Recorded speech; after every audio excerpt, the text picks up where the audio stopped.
Friends, hi മാത്സിൻ്റെ പുതിയൊരു വീഡിയോയിലേക്ക് എല്ലാവർക്കും സ്വാഗതം. ഇന്ന് നമ്മൾ മൊഡ്യൂൾ 4 ആണ് നോക്കുന്നത്. 2016, 2022 വർഷങ്ങളിൽ വന്നിട്ടുള്ള ക്വസ്റ്റ്യൻസ് ആൻസർ ചെയ്യാണ് ഇവിടെ ചെയ്യുന്നത്. നിങ്ങൾ ആദ്യമായിട്ടാണ് എൻ്റെ വീഡിയോ കാണുന്നതെങ്കിൽ എൻ്റെ ചാനൽ സബ്സ്ക്രൈബ് ചെയ്യുക, തൊട്ടടുത്ത ബെല്ലൈക്കൺ ബട്ടൺ പ്രസ് ചെയ്യുക. ഓക്കെ, അപ്പോൾ വീഡിയോ ലൈക്ക് ചെയ്യാനും നിങ്ങൾ മറക്കരുത് കേട്ടോ. 2016 51ാമത്തെ ക്വസ്റ്റ്യൻ ആണ് ആദ്യം. A is equal to set 2 raised to minus m plus 2 raised to minus n, m, n എന്നിവ പോസിറ്റീവ് പൂർണ്ണസംഖ്യകൾ ആയാൽ ഇൻഫിമം എത്രയാണെന്ന് ചോദിച്ചിരിക്കുന്നത്. ഓക്കെ, ഇനി നമുക്ക് എമ്മും എന്നും ഇൻഫിനിറ്റി കൊടുത്തു എന്ന് വിചാരിക്കാം. അപ്പോൾ നമുക്ക് എന്ത് കിട്ടും? ഈ 2 raised to minus m നമുക്ക് എങ്ങനെ എഴുതാൻ പറ്റും? 1/2 raised to m എന്ന് എഴുതാം. അതുപോലെ 2 raised to minus n നമുക്ക് എങ്ങനെ എഴുതാൻ പറ്റും? 1/2 raised to n എന്ന് എഴുതാൻ പറ്റും, ഇല്ലേ? അപ്പോൾ ഇതെങ്ങനെ മാറ്റി എഴുതാം? നമുക്ക് 1/2 raised to m plus 1/2 raised to n എന്ന് എഴുതാൻ പറ്റും. ഓക്കെ, അപ്പോൾ എന്നിന് നമ്മൾ എന്നിനും എമ്മിനും നമ്മൾ ഇൻഫിനിറ്റി കൊടുക്കുകയാണെങ്കിൽ 1/∞ ആണ് വരിക. അത് 0ലേക്കാണ് വരിക, അല്ലേ? അപ്പോൾ നമുക്ക് എന്ത് പറയാൻ പറ്റും? ഇതിന് ഇൻഫിമം എന്ന് പറയുന്നത് എന്തായിരിക്കും? ഏറ്റവും ചെറിയ വാല്യൂ എന്ന് പറയുന്നത് ഏതായിരിക്കും? 0 ആയിരിക്കും. ഓക്കെ, 52ാമത്തെ ക്വസ്റ്റ്യൻ. 1 + 1/2² + 1/3² + എക്സെട്ര എന്ന സീരീസ് വിവ്രജിക്കുന്നു, അതിരില്ല, സംവ്രജിക്കുന്നു, ഇവയൊന്നുമല്ല. അതായത് നമുക്കറിയാം ഇതൊരു പി സീരീസ് ആണ്. അതായത് സിഗ്മ n = 1 to ∞ 1/n² എന്ന് പറയുന്നത് ഒരു പി സീരീസ് ആണ്. ഇത് എപ്പോഴാണ് കൺവേർജൻ്റ് ആവുക?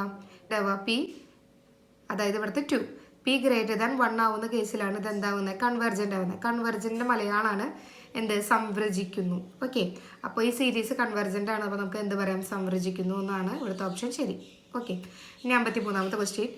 Sigma n = 0 to ∞ n³ + 1/2 raised to n + 1 എന്ന സീരീസ് സംവ്രജിക്കുന്നു, വിവ്രജിക്കുന്നു, അതിരില്ല, ഇവയൊന്നുമല്ല. സംവ്രജിക്കുന്നു എന്ന് പറഞ്ഞാൽ കൺവെർജൻറ്റ്, വിവ്രജിക്കുന്നു എന്ന് പറഞ്ഞാൽ ഡൈവർജൻറ്റ്, അറിയാലോ. അപ്പോൾ നമ്മളിത് എങ്ങനെ ടെസ്റ്റ് ചെയ്യുന്നത്? നമ്മളിവിടെ ലിമിറ്റ് കമ്പാരിസൺ ടെസ്റ്റ് വെച്ചിട്ടാണ് ചെയ്യുന്നത്. ഓക്കെ, അപ്പോൾ ഞാനിവിടെ എടുത്തിരിക്കുന്ന bn എന്ന് പറയുന്നത് n³ / 2 raised to n ആണ്. ഓക്കെ, അപ്പോൾ നമുക്ക് ലിമിറ്റ് കമ്പാരിസൺ ടെസ്റ്റ് വെച്ചിട്ടറിയാം. ലിമിറ്റ് n → ∞ an/b എന്ന് പറയുന്നത് = L ആണെങ്കിൽ bn കൺവെർജൻ്റ് ആണെങ്കിൽ an ഉം കൺവെർജൻ്റ് ആയിരിക്കും. bn ഡൈവർജൻ്റ് ആണെങ്കിൽ an ഉം ഡൈവർജൻ്റ് ആയിരിക്കും. അപ്പോൾ കിട്ടുന്ന ലിമിറ്റ് എന്ന് പറയുന്നത് ഒരു ഫൈനൈറ്റ് ലിമിറ്റ് ആയിരിക്കണം. ഓക്കെ, അപ്പോൾ അത് വെച്ച് നോക്കുമ്പോൾ ലിമിറ്റ് n → ∞ an/bn നമ്മൾ ചെയ്തു. അപ്പോൾ നമുക്ക് എന്ത് കിട്ടി? 1 എന്ന് കിട്ടി. ഇതൊരു ഫൈനൈറ്റ് ആണ്. ഇനി നമുക്കറിയേണ്ടത് bn കൺവെർജൻ്റ് ആണോ ഡൈവർജൻ്റ് ആണോ എന്നാണ്. ഓക്കെ, അതിന് ഞാനിവിടെ ഉപയോഗിക്കുന്നത് റേഷ്യോ ടെസ്റ്റ് ആണ്. റേഷ്യോ ടെസ്റ്റ് നമ്മളെങ്ങനെ ചെയ്യാം? ലിമിറ്റ് n → ∞ an + 1/an കണ്ടുപിടിക്കും. ആ കിട്ടുന്ന ഉത്തരം 1നേക്കാൾ ചെറുതാണെങ്കിൽ നമുക്ക് തന്നിരിക്കുന്ന an കൺവെർജ് ചെയ്യും. 1നേക്കാൾ വലുതാണെങ്കിൽ an എന്ത് ചെയ്യും? ഡൈവേർജ് ചെയ്യും. ഓക്കെ, അപ്പം നമ്മളിവിടെ ചെക്ക് ചെയ്യാൻ പോവാണ്. Limit n → ∞ an + 1/an check ചെയ്ത് നോക്കാം. ഇത് 1/2 എന്നാണ് കിട്ടുക, അതായത് <1 എന്നാണ് കിട്ടുക. അതായത് 1നേക്കാൾ ചെറുതാണെങ്കിൽ റേഷ്യോ ടെസ്റ്റ് വെച്ചിട്ട് നമുക്ക് എന്ത് പറയാം? ഈ സീരീസ് കൺവെർജൻ്റ് ആണെന്ന് പറയാം. അപ്പോൾ ലിമിറ്റ് കമ്പാരിസൺ ടെസ്റ്റ് വെച്ചിട്ട് നമുക്ക് എന്ത് കിട്ടും? bn കൺവെർജൻ്റ് ആണെന്ന് കിട്ടി. അപ്പോൾ bn കൺവെർജൻ്റ് ആണെങ്കിൽ an ഉം തന്നെയായിരിക്കും? കൺവെർജൻ്റ് ആയിരിക്കും. ഓക്കെ, 54ാമത്തെ question. f from closed interval AB to R എന്നത് ധാരം മുറിയാത്തതും, അതായത് കണ്ടിന്യൂസ്, ഏകദാനവും, മൊണോട്ടോൺ ആണെങ്കിൽ ഏതാണ് ശരി എന്നാണ് ചോദിച്ചിരിക്കുന്നത്. ഇത് നമ്മൾ റെയ്മാൻ ഇൻ്റഗ്രബിളിൽ പഠിച്ചതാണ്. അതായത് നമുക്കറിയാവുന്ന ഒരു കാര്യമാണ്, തന്നിരിക്കുന്ന ഫംഗ്ഷൻ കണ്ടിന്യൂസും മൊണോട്ടോണും ആണെങ്കിൽ നമുക്കറിയാം അതൊരു റെയ്മാൻ ഇൻ്റഗ്രബിൾ ആണ്. ഏതിലാണ് റെയ്മാൻ ഇൻ്റഗ്രബിൾ ആവുക? ക്ലോസ്ഡ് ഇൻ്റർവൽ AB-യിലാണ്. ഓക്കെ, അപ്പോൾ ഇതാണ് സി ആണ് ഓപ്ഷൻ ശരി. അടുത്ത question 55ാമത്തെ question. f(x) = sin x/x, x0 = 0, 0x = 0 എന്നത് ഒന്നാം വിധത്തിലുള്ള തുടർച്ചയുള്ള മുറിഞ്ഞ ശ്രേണിയാണ്. അതായത് ഡിസ്കണ്ടിന്യൂറ്റി ഓഫ് ഫസ്റ്റ് കൈൻഡാണ് ഉദ്ദേശിച്ചത്. പിന്നെ 0യിൽ സംവ്രജിക്കുന്നു, അതായത് 0യിൽ കൺവെർജൻ്റ് ആണെന്നാണ് പറയുന്നത്. സി എന്ന് പറയുന്നത് രണ്ടാം വിധത്തിലുള്ള തുടർച്ച മുറിഞ്ഞ ശ്രേണിയാണ്. അതായത് ഡിസ്കണ്ടിന്യൂറ്റി ഓഫ് സെക്കൻഡ് കൈൻഡ്, അല്ലെങ്കിൽ ഇവയൊന്നുമല്ല. നമുക്കറിയാം 3 ടൈപ്പ് ഡിസ്കണ്ടിന്യൂറ്റി ആണ് ഉള്ളത്. Removable discontinuity, discontinuity of first kind, discontinuity of second kind. Removable discontinuity എന്ന് പറഞ്ഞിട്ടുണ്ടെങ്കിൽ LHLഉം RHLഉം എക്സിസ്റ്റ് ചെയ്യും, പക്ഷേ അത് നോട്ട് ഈക്വൽ ടു f(a) ആയിരിക്കും. അതായത് റൈറ്റ് ഹാൻഡ് ലിമിറ്റും ലെഫ്റ്റ് ഹാൻഡ് ലിമിറ്റും എക്സിസ്റ്റ് ചെയ്യും. അത് f(a)യോട് ഈക്വൽ ആയിരിക്കില്ല. അടുത്തതാണ് discontinuity of first kind. First കൈൻഡിൽ പറയുന്നത് LHLഉം RHLഉം എക്സിസ്റ്റ് ചെയ്യും, പക്ഷേ ഇത് രണ്ടും ഈക്വൽ ആയിരിക്കില്ല. ഓക്കെ, ഡിസ്കണ്ടിന്യൂറ്റി ഓഫ് സെക്കൻഡ് കൈൻഡിൽ പറയുന്നത് LHLഉം RHLഉം എക്സിസ്റ്റ് ചെയ്യില്ല. നമുക്കിവിടെ ചെക്ക് ചെയ്ത് നോക്കാം. LHL = ചെയ്യുമ്പോൾ എന്ത് വരും? നമ്മുടെ ഫംഗ്ഷൻ f(x) എന്ന് പറയുന്നത് sin x/x ആണ്. ഇത് 0/0 ഫോമാണ് കിട്ടുക. 0 ഇട്ട് കൊടുക്കുമ്പോൾ അപ്പോൾ നമ്മൾ എന്ത് ചെയ്യും? എൽഹോസ്പിറ്റൽ റൂൾ അപ്ലൈ ചെയ്യും. അതായത് sin x-ൻ്റെ ഡെറിവേറ്റീവ് എടുക്കും. sin x-ൻ്റെ ഡെറിവേറ്റീവ് cos x ആണ്. x-ൻ്റെ 1ഉം. ഇനി 0 ഇട്ട് കൊടുക്കുമ്പോൾ നമുക്ക് എന്ത് വരും? 1 എന്ന ആൻസർ കിട്ടും. അപ്പോൾ LHL 1 എന്ന് കിട്ടി. ഇതുപോലെ തന്നെ ആർ എച്ച് എൽ ചെയ്യുമ്പോൾ നമുക്ക് എന്തെങ്കിലും കിട്ടും 1 എന്ന് കിട്ടി. അപ്പോൾ അതായത് ഇവിടെ എൽ എച്ച് എല്ലും ആർ എച്ച് എല്ലും ഈക്വൽ ടു 1 ആണ്. ഓക്കെ, ഇനി നമ്മൾ ചെക്ക് ചെയ്ത് നോക്കുന്നത് എഫിന് വാല്യൂ ഇട്ട് കൊടുക്കുക, അതായത് എഫ് ഓഫ് 0 ഇട്ട് കൊടുക്കുക. എഫ് ഓഫ് 0 ഇട്ട് കൊടുക്കുമ്പോൾ നമുക്ക് എന്താ കിട്ടുക? 0. അത് 1 ഈക്വൽ ആണോ? അല്ല. ഇത് ഏത് തരം ഡിസ്കണ്ടിന്യൂറ്റി ആണ്? റിമൂവബിൾ ഡിസ്കണ്ടിന്യൂറ്റി ആണ്. ഓക്കെ, പക്ഷെ നമ്മുടെ തന്നിരിക്കുന്ന ഓപ്ഷൻസിൽ ഇതില്ല. അതുകൊണ്ട് എന്ത് കിട്ടി നമുക്ക്? ഇവയൊന്നുമല്ല എന്ന് ആൻസർ കിട്ടും. ഓക്കെ, 56ാമത്തെ question, f from close interval a b to r എന്നത് റീമാൻ ഇൻറ്റഗ്രബിൾ ആണെങ്കിൽ ഏതാണ് ശരി? ഇതിൻ്റെ ഓപ്ഷൻസ് ഒന്ന് ശ്രദ്ധിച്ച് നോക്കിയേ. ഈ ഓപ്ഷൻസിൽ എ എന്ന് പറയുന്ന ഓപ്ഷനും ബി എന്ന് പറയുന്ന ഓപ്ഷൻ സെയിം ആണ് അല്ലേ? ഇത് തിരിച്ചിട്ടതാണിത്. ഇത് രണ്ടും സെയിം ആയതുകൊണ്ട്, കൂടാതെ ഇതാണ് ഇതിൻ്റെ ആൻസർ ആയതുകൊണ്ടും ഇതൊരു ഇൻവാലിഡ് ക്വസ്റ്റ്യൻ ആയിട്ടാണ് കാണിക്കുന്നത്. അപ്പോൾ ഇതിൻ്റെ ആൻസർ എന്ന് പറയുന്നത് ഇതാണ് കേട്ടോ. ഇതും ഏതാണെങ്കിലും കുഴപ്പമില്ല. അതായത് mod integral a to b f of x d x less than or equal to integral a to b mod f of x d x ആണ്. അതായത് ഇവിടെ ഓപ്ഷൻ എയും ബിയും ശരിയാണ്. ഓക്കെ, 57ാമത്തെ question, integral 2z+1 by z² + dz എന്നതിൻ്റെ വില mode z = 1/4 എത്രയാണെന്നാണ് ചോദിച്ചിരിക്കുന്നത്. അപ്പം നമ്മളിവിടെ എടുത്തിരിക്കുന്ന കോണ്ടൂർ എന്ന് പറയുന്നത് മോഡ് z = 1/4 ആണ്. നമുക്കറിയാം നമ്മൾ എടുക്കുന്ന ഫംഗ്ഷൻ എഫ് ഓഫ് ഇസഡ് എന്ന് പറയുന്നത് ഈ തന്നിരിക്കുന്ന കോണ്ടൂറിനുള്ളിൽ അനലിറ്റിക് ആയിരിക്കണം. അപ്പോൾ നമ്മൾ ചെക്ക് ചെയ്ത് നോക്കേണ്ടത് അത് അനലിറ്റിക് അല്ലാത്ത പോയിന്റ് ഏതാണെന്നാണ്. ആ അനലിറ്റിക് അല്ലാത്ത പോയിന്റിനെയാണ് നമ്മൾ z0 എന്ന് എടുക്കുന്നത്. ഓക്കെ, അപ്പോൾ നമ്മൾക്കത് ആദ്യം ചെക്ക് ചെയ്ത് നോക്കാം. കോഷി ഇൻ്റഗ്രൽ ഫോർമുല ഉപയോഗിച്ചിട്ടാണ് നമ്മളിവിടെ ചെയ്യുന്നത്. അപ്പോൾ z ഇൻറ്റു z+1, അതായത് നമ്മുടെ z² + z ഞാൻ എങ്ങനെ മാറ്റി എഴുതി? z ഇൻറ്റു z+1 = 0 എന്ന് കൊടുത്തു. അപ്പോൾ നമുക്ക് എന്ത് കിട്ടും? z 0 എന്നും z = -1 എന്നും കൊടുത്തു. ഇല്ല, z 0 എന്ന് പറയുന്നത് നമുക്ക് തന്നിരിക്കുന്ന കോണ്ടൂറിൻ്റെ ഉള്ളിലുള്ളൊരു പോയിൻ്റാണ് അല്ലേ? z = -1 എന്ന് പറയുന്നത് ആ കോണ്ടൂറിന് പുറമേ ഉള്ളൊരു പോയിൻ്റാണ്. അപ്പോൾ നമുക്ക് കോണ്ടൂറിന് ഉള്ളിലുള്ള പോയിൻ്റ് ഏതാ വരുന്നത്? z = 0. അപ്പോൾ z = 0 ഈ ഫംഗ്ഷൻ അനലിറ്റിക് അല്ലാതെ വരും. ഓക്കെ, അപ്പോൾ നമ്മളെടുക്കുന്ന ഈ z0 എന്ന് പറയുന്നത് എന്തായിരിക്കും? 0 ആയിരിക്കും. ഓക്കെ, അപ്പോൾ z = -1ൻ്റെ കാര്യം നമുക്കിവിടെ നോക്കേണ്ട കാര്യമില്ല. ഓക്കെ, അപ്പോൾ കോഷി ഇൻ്റഗ്രൽ ഫോർമുല എന്താ പറയുന്നത്? Integral over C f of z by z - z0 dz = എന്ത് വരും? 2πi × F of z0. ഇനി നമുക്ക് ഏതാണ് എഫ് ഓഫ് z ആയിട്ട് സെലക്ട് ചെയ്യേണ്ടതെന്നുള്ളത് നോക്കാം. എഫ് ഓഫ് z എങ്ങനെ സെലക്ട് ചെയ്യുക? നമുക്ക് z, ഇപ്പോൾ നമ്മുടെ പോയിന്റ് ഏതാ എടുത്തിരിക്കുന്നത്? z0 = 0 എന്നല്ല എടുത്തിരിക്കുന്നത്. അപ്പോൾ z-ന് 0 ഇട്ട് കൊടുത്താലും അനലറ്റിക് ആയിട്ട് കാണുന്ന ഫംഗ്ഷനെയാണ് നമ്മൾ എന്തിട്ട് കൊടുക്കുക? എഫ് ഓഫ് z ആയിട്ട് എടുക്കുക. അപ്പോൾ ഏതായിരിക്കും? z-ന് 0 ഇട്ട് കൊടുത്താലും അനലറ്റിക് ആയിട്ട് കിടക്കുന്ന ഭാഗം ഏതാ? അതിൽ 2z+1 ബൈ z+1 ആണ്. ഓക്കെ, അപ്പോൾ നമ്മൾ എന്തെടുത്തു? എഫ് ഓഫ് z എന്ന് പറയുന്നത് 2z+1 ബൈ z+1 എന്ന് എടുത്തു. ഓക്കെ, z0 എന്ന് പറയുന്നത് 0 ആയിട്ട് എടുത്തു. അപ്പോൾ ഇനി നമുക്ക് കോഷി ഇൻ്റഗ്രൽ ഫോർമുലയിൽ അപ്ലൈ ചെയ്യാം. നമുക്ക് എഫ് ഓഫ് z0 കണ്ടുപിടിക്കുക. അത് 1 ആണ്. എഫ് ഓഫ് z എന്ന് പറയുന്നത് 2z+1 ബൈ z+1 ആണ്. അപ്പോൾ ഇൻ്റഗ്രൽ ഫോർമുലയിൽ നമ്മൾ 2 ഇട്ട് കൊടുക്കുക. Integral over C f of z by z - z0 അല്ലേ? എഫ് ഓഫ് z ഇട്ട് കൊടുത്തു. z - z0 എന്ന് പറഞ്ഞാൽ 0 ഇട്ട് കൊടുത്തു. dz = 2πi × F of z0 ആണ്. എഫ് ഓഫ് z0 എന്താ കിട്ടിയത്? നമുക്ക് 1 എന്ന് കിട്ടി. അപ്പോൾ അതായത് 2πi × 1, അതായത് എന്തെന്ന് ആൻസർ കിട്ടി? 2πi എന്ന് ആൻസർ കിട്ടി. ഓക്കെ, മനസ്സിലായല്ലോ? 58ാമത്തെ ക്വസ്റ്റ്യൻ, √2i - √-2i എന്ന സമ്മിശ്ര നമ്പറിൻ്റെ മോഡുലസ് വില എത്രയാണെന്നാണ് ചോദിച്ചിരിക്കുന്നത്. ഇത് കണ്ടുപിടിക്കാനായിട്ട് എന്താ ചെയ്യുന്നത് വെച്ചാൽ ഇതിൽ ഈ റൂട്ടിൻ്റെ ഉള്ളിൽ കിടക്കുന്നതിന് നമ്മളൊന്ന് മാറ്റി എഴുതാണ് ചെയ്യുന്നത്. നമുക്കറിയാവുന്നൊരു കാര്യമാണ് 1+i² ചെയ്താൽ നമുക്ക് എന്താ കിട്ടുക? 2i ആണ് കിട്ടുക. അതുപോലെ തന്നെ 1 - i² ചെയ്താൽ നമുക്ക് എന്താ കിട്ടുക? -2i ആണ് കിട്ടുക. ഓക്കെ, അപ്പോൾ ഞാൻ ഇത് രണ്ടും മാറ്റിയിട്ട് അതിന് പകരം ഇത് ഇട്ട് കൊടുത്തു. അപ്പോൾ റൂട്ട് കളയാനായിട്ട് ഈ സ്ക്വയർ വെട്ടിപ്പോയാൽ മതിയല്ലോ. അപ്പോൾ റൂട്ടും സ്ക്വയറും വെട്ടിപ്പോയി. ബാക്കി എന്താ ഉള്ളത്? 1+i - 1 - i. ഓക്കെ, ചെയ്യുമ്പോൾ എന്ത് വരും? 2i. അപ്പോൾ 2i എന്ന് പറയുന്നതാണ് z. അപ്പോൾ അതിൻ്റെ മോഡ് z എന്ത് വരും? 2. 59ാമത്തെ ക്വസ്റ്റ്യൻ, 1/2 log x² + y² എന്നതിൻ്റെ ഹാർമോണിക് കോഞ്ചുഗേറ്റ് ഏതാണെന്നാണ് ചോദിച്ചിരിക്കുന്നത്. ഓക്കെ, അപ്പോൾ നമുക്ക് കണ്ടുപിടിക്കാം. അപ്പോൾ തന്നിരിക്കുന്നതിന് നമ്മൾ u(xy) എന്നെടുത്തു. അപ്പോൾ u(xy) = 1/2 log x² + y² ആണ്. ഓക്കെ, നമ്മളിവിടെ കോഷി റൈമാൻ ഇക്വേഷനാണ് ഉപയോഗിക്കുന്നത്. നമ്മൾ ഹാർമോണിക് ആണോ എന്ന് അറിയാൻ വേണ്ടി ലാപ്ലേസ് ഇക്വേഷനാണ് ഉപയോഗിക്കാറ് കേട്ടോ. ഇതിൽ ഹാർമോണിക് കോഞ്ചുഗേറ്റ് കണ്ടുപിടിക്കാൻ പറഞ്ഞാൽ തന്നെ നമ്മൾ ഹാർമോണിക്കാന്ന് ചെക്ക് ചെയ്യണമെന്നില്ല. നമ്മൾ എന്താ ചെയ്യാൻ പോകുന്നത്? ഇതിൻ്റെ ഹാർമോണിക് കോഞ്ചുഗേറ്റ് ഡയറക്റ്റ് കണ്ടുപിടിക്കാനാണ് പോകുന്നത്. അതിന് നമ്മൾ കോഷി റൈമാൻ ഇക്വേഷനാണ് ഉപയോഗിക്കുന്നത്. അറിയാമെന്ന് വിചാരിക്കുന്നു. ux = vy, uy = -vx. അതാണ് കോഷി റൈമാൻ ഇക്വേഷൻ. ഇപ്പം നമ്മൾക്ക് തന്നിരിക്കുന്നതിന് u(xy) എന്നെടുത്തു. അതായത് 1/2 log x² + y². അടുത്ത നമുക്ക് എന്താ കണ്ടുപിടിക്കേണ്ടത്? ux എന്താവും? ux എന്ന് പറഞ്ഞാൽ ഇതിൻ്റെ ഫസ്റ്റ് പാർഷ്യൽ ഡെറിവേറ്റീവ് കണ്ടുപിടിക്കാൻ എന്ത് വരും? 1/2 into log x square plus y square എന്ന് പറഞ്ഞാൽ 1/x square plus y square into പിന്നെ സ്ക്വയറിൻ്റെ 2x ചെയ്ത് വരുമ്പോൾ നമുക്ക് എന്ത് കിട്ടും x/x square plus y square. നമുക്ക് കോഷി റീമാൻ ഇക്വേഷൻ വെച്ചിട്ട് അറിയാം ux is equal to vy ആണ്. അപ്പോൾ നമുക്ക് ഇത് ഈക്വൽ ടു എന്ത് കൊടുക്കാം vy. ഓക്കെ, അടുത്തത് നമുക്കറിയാം uy is equal to -vx ആണ്. നമ്മൾ uy ചെയ്ത് നോക്കുക. ചെയ്യുമ്പോൾ നമുക്ക് എന്താ കിട്ടുക y/x square plus y square ആണ്. അതെന്ന് പറയുന്നത് -vx ആണ്. ഇതിൽ നിന്ന് ഞാൻ ഒരു മാറ്റി എഴുതുന്നുണ്ട്. അതായത് നമ്മൾ vx is equal to ആണ് നമുക്ക് ആവശ്യം. അപ്പോൾ നമ്മൾ vx is equal to എന്തെന്ന് കൊടുത്തു, നെഗറ്റീവ് ഇപ്പുറത്തേക്ക് കൊടുത്തു. അപ്പോൾ അതായത് vx is equal to എന്ത് വരും -y/x square plus y square. അതിന് നമ്മൾ ഇക്വേഷൻ നമ്പർ 1 എന്ന് കൊടുത്തു. ഓക്കെ, ഇനി നമുക്ക് v ആണ് കണ്ടുപിടിക്കേണ്ടത് അല്ലേ. v of xy ആണ് നമ്മൾ കണ്ടുപിടിക്കേണ്ടത്. അതിനാണ് ചെയ്യാൻ പോകുന്നത് vy എന്ന് പറയുന്നത് എന്താ x/x square plus y square ആണ്. അപ്പോൾ ഇതിൽ നിന്ന് v കിട്ടണമെങ്കിൽ എന്ത് ചെയ്താൽ മതി, ഇതിനെ ഇൻറ്റഗ്രേറ്റ് ചെയ്യാം. വിത്ത് റെസ്പെക്ട് ടു y വെച്ചിട്ട് ഇൻറ്റഗ്രേറ്റ് ചെയ്താൽ മതി. അപ്പോൾ അടുത്തത് അതാണ് ചെയ്യുന്നത്. Integral x/x square plus y square dy.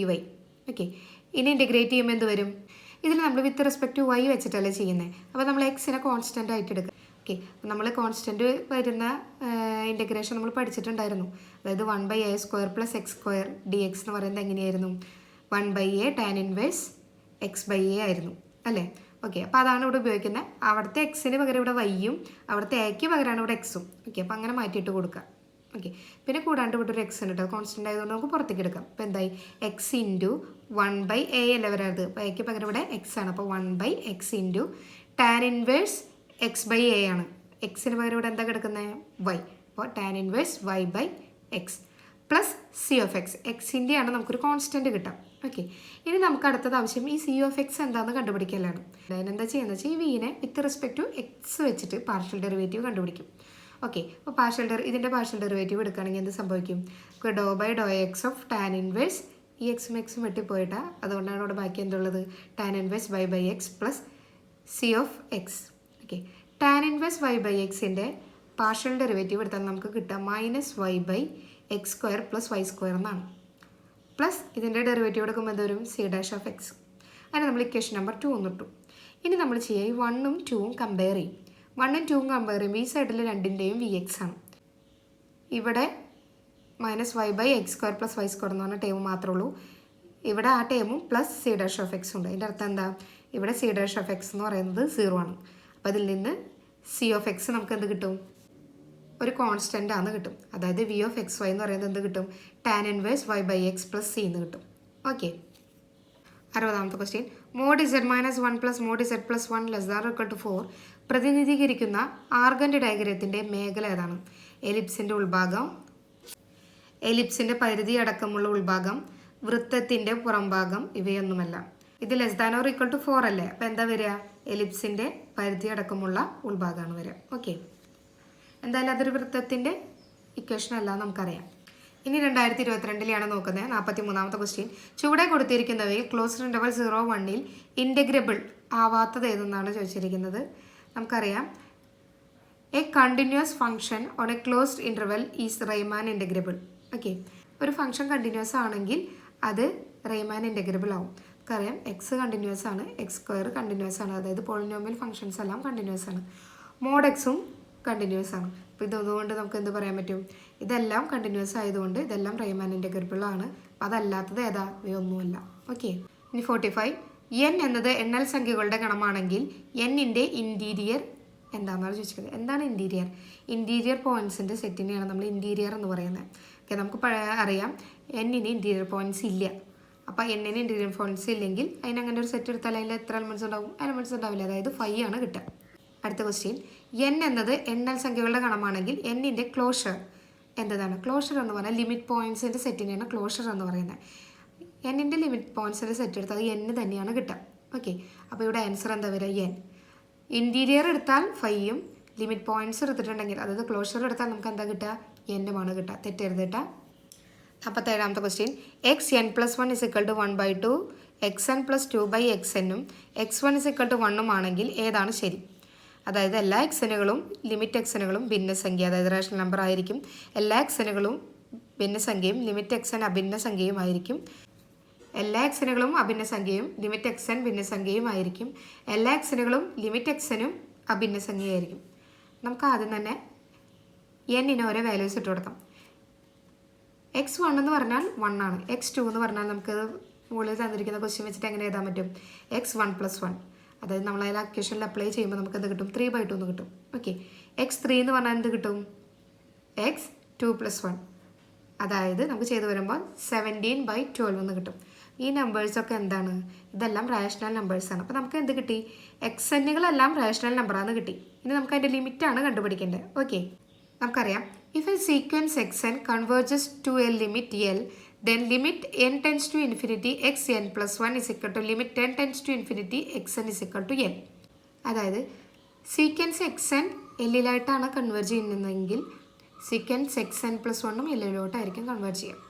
Okay, നമ്മളിവിടെ ചെയ്യുന്നത് xn + 1 xn എല്ലിലോട്ട് കൺവേർജ് ചെയ്യണമെന്ന് വിചാരിക്കാം.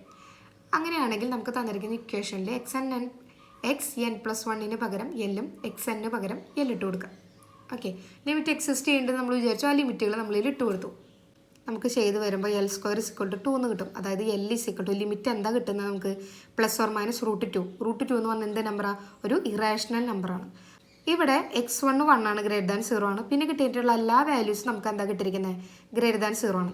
ഓക്കെ, അതുകൊണ്ട് തന്നെ അതിൻ്റെ ലിമിറ്റും എന്തുതന്നെയായിരിക്കും? ഒരു പോസിറ്റീവ് നമ്പർ ആയിരിക്കും. അതായത് നമുക്കിവിടെ എന്തെടുത്താൽ മതി? L = √2 എന്ന് എടുത്താൽ മതി, -√2ൻ്റെ ആവശ്യമില്ല. √2 എന്ന് പറഞ്ഞാൽ ഒരു ഇറാഷണൽ നമ്പറാണ്. അപ്പോൾ നമുക്ക് എന്ത് കിട്ടി? എക്സനുകൾ റാഷണൽ നമ്പറായിട്ടും അതിൻ്റെ ലിമിറ്റ് xn എന്ന് പറയുന്നത് ഒരു ഇറാഷണൽ നമ്പറായിട്ടാണ് കിട്ടിയിരിക്കുന്നത്. ഓപ്ഷൻ ബി ആണ് കറക്റ്റ്.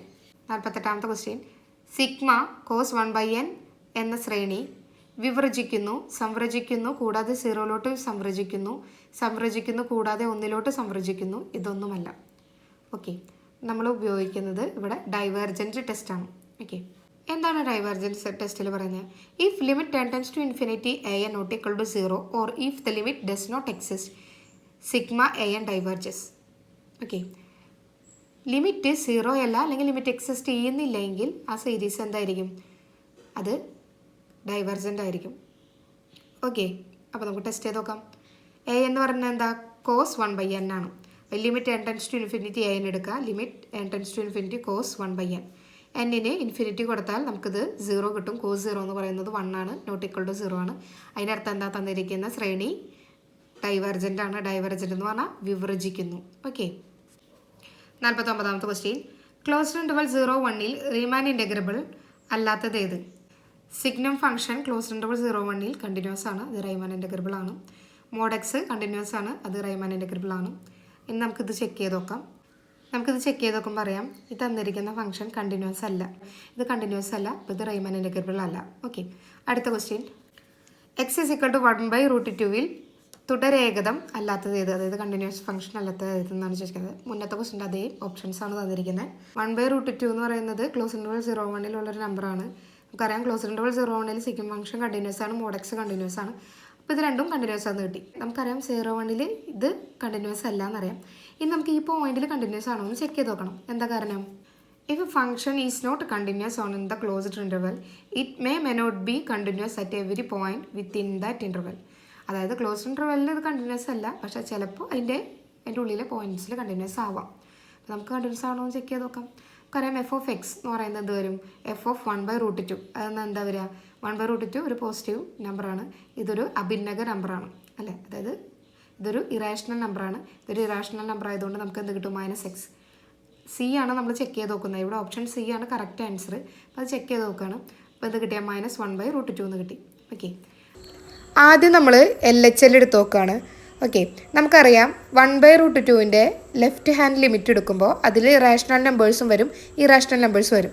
നമ്മൾ റാഷണൽ നമ്പേഴ്സ് മാത്രം എടുക്കുകയാണെങ്കിൽ നമ്മുടെ LHL എന്ന് പറയുന്നത് 1/√2 ആണ് കിട്ടുക അല്ലേ? ചെയ്ത് നോക്കുമ്പോൾ നിങ്ങൾക്കറിയാം 1/√2 ആണ് കിട്ടുക. ഇനി നമ്മൾ ഇറാഷണൽ നമ്പേഴ്സാണ് എടുക്കുന്നതെങ്കിൽ നമ്മുടെ LHL എന്ന് പറയുന്നത് എന്ത് കിട്ടും? -1/√2. ഓക്കെ, അതായത് LHL തന്നെ രണ്ട് ഡിഫറൻ്റ് ആണ് കിട്ടുന്നത്. അതിൻ്റെ അർത്ഥം എന്താ? LHL എക്സിസ്റ്റ് ചെയ്യുന്നില്ല എന്നാണ്. ഇതുപോലെ തന്നെ RHLും എക്സിസ്റ്റ് ചെയ്യില്ല. ഓക്കെ, അപ്പോൾ രണ്ടും എക്സിസ്റ്റ് ചെയ്യില്ലെങ്കിൽ ഫംഗ്ഷൻ എന്തല്ല? കണ്ടിന്യൂസ് അല്ല. ഓക്കെ, 51ാമത്തെ ക്വസ്റ്റ്യൻ, z = e⁻ ആണെങ്കിൽ z⁻n + 1/z⁻n എത്രയാണെന്നാണ് ചോദിച്ചിരിക്കുന്നത്. നമുക്കറിയാം z = e⁻ ആണ്, അതായത് cos θ + i sin θ. z⁻n എടുക്കുകയാണെങ്കിൽ നമുക്ക് എന്താ വരിക? cos n θ + i sin n θ. Okay, അതുപോലെ z⁻n എടുക്കുകയാണെങ്കിൽ നമുക്ക് എന്താ ഒരു cos -n θ + i sin -n θ. നമുക്കറിയാം കോസ് മൈനസ് തീറ്റ എന്ന് പറഞ്ഞാൽ കോസ് തീറ്റയാണ്, സൈൻ മൈനസ് തീറ്റ എന്ന് പറഞ്ഞാൽ മൈനസ് സൈൻ തീറ്റയാണ്. അതിവിടെ അപ്ലൈ ചെയ്തു. ഇതെന്തായി മാറി? Cos n theta minus i sine n theta. Okay, നമുക്ക് എന്താവശ്യം? Z raise to n plus 1 by z raise to n ആണ്. ഈ 1 ബൈ സെഡ് റേസ് ടു എന്നിനെ നമുക്ക് എങ്ങനെ എഴുതാം? Z raise to minus n എന്ന് എഴുതാം. ഓക്കെ, രണ്ടും കണ്ടുപിടിച്ച് വെച്ചിട്ടുണ്ട്. മുകളിൽ രണ്ടും അപ്ലൈ ചെയ്ത് കൊടുക്കാം. നമുക്കത് കിട്ടും 2 കോസ് എൻ തീറ്റ എന്ന് കിട്ടും. ഓക്കെ, അതായത് ഓപ്ഷൻ എ ആണ് കറക്റ്റ്. 52ാമത്തെ ക്വസ്റ്റ്യൻ, ചുവടെ കൊടുത്തിരിക്കുന്നവയിൽ സിയിൽ ബൗണ്ടഡ് ഫംഗ്ഷൻ ഏതെന്നാണ് ചോദിച്ചിരിക്കുന്നത്. ഇതിൻ്റെ ആൻസർ ഇത് രണ്ടും ബൗണ്ടഡ് അല്ല. കോംപ്ലക്സ് പ്ലെയിനിൽ ഇത് രണ്ടും ബൗണ്ടഡ് അല്ല. Sine z is not bounded but it is bounded in the real domain. അറിയാവുന്ന കാര്യമാണ്. സൈൻ ഇസഡ് റിയൽ ഡൊമൈൻ എടുക്കുകയാണെങ്കിൽ അത് ബൗണ്ടഡ് ആണ്, പക്ഷേ കോംപ്ലക്സ് പ്ലെയിനിൽ അത് ബൗണ്ടഡ് അല്ല. ഇനി ഇ റേസ് ടു ഇസഡിൻ്റെ കാര്യം പറയുകയാണെങ്കിൽ അത് റിയൽ ഡൊമൈൻ എടുത്താലും കോംപ്ലക്സ് ഡൊമൈൻ എടുത്താലും അത് ബൗണ്ടഡ് അല്ല, പക്ഷേ റിയൽ ഡൊമൈൻ എടുക്കുകയാണെങ്കിൽ അത് ബൗണ്ടഡ് ബിലോ ബൈ 0 ആണ്. ഓക്കെ, പക്ഷേ ബൗണ്ടഡ് എബോവ് അല്ല. നമുക്ക് ബിലോ ബൗണ്ടഡ് എബോവും ബൗണ്ടഡ് ബിലോയും ആണെങ്കിലാണ് നമ്മളിതിനെ ബൗണ്ടഡ് എന്ന് പറയുക. പക്ഷെ അത് ബൗണ്ടഡ് ബിലോ ബൈ 0 ആണ്, പക്ഷേ ബൗണ്ടഡ് എബോവ് അല്ല. ഇന്നത്തെ വീഡിയോ നിങ്ങൾക്ക് ഇഷ്ടമായെങ്കിൽ ലൈക്ക് ചെയ്യുക, ഷെയർ ചെയ്യുക, സബ്സ്ക്രൈബ് ചെയ്യുക. അപ്പോൾ നമ്മൾ ഒരുവിധം പോർഷൻസൊക്കെ എടുത്തിട്ടുണ്ട്. ഇനിയുള്ള തുടർന്നുള്ള ഭാഗങ്ങൾ വെക്ടറൊക്കെ നമ്മൾ മുൻപ് ക്ലാസ് എടുത്തിട്ടുണ്ട്. അതിൻ്റെ ലിങ്ക് ഡിസ്ക്രിപ്ഷനിൽ മുന്നത്തെ വീഡിയോയിലൊക്കെ കൊടുത്തിട്ടുണ്ട്. ഇല്ലെങ്കിൽ നിങ്ങൾ എൻ്റെ ചാനലിൽ കയറിയിട്ട് HSA 2022 ചെക്ക് ചെയ്താൽ മതി. അതിൽ കുറേ ക്ലാസ്സുകൾ എടുത്തിട്ടുണ്ട്, സ്റ്റാറ്റിസ്റ്റിക്സ് ഒക്കെ എടുത്തിട്ടുണ്ട് കേട്ടോ. അപ്പോൾ നമുക്ക് ഇനി എക്സാമിന് മുൻപ് 2 വീഡിയോയും കൂടി ചെയ്യാം, റിവിഷൻ പോലെ. ഓക്കെ, അപ്പോൾ താങ്ക് യു. അപ്പോൾ വീഡിയോ ലൈക്ക് ചെയ്യാൻ മറക്കരുത്.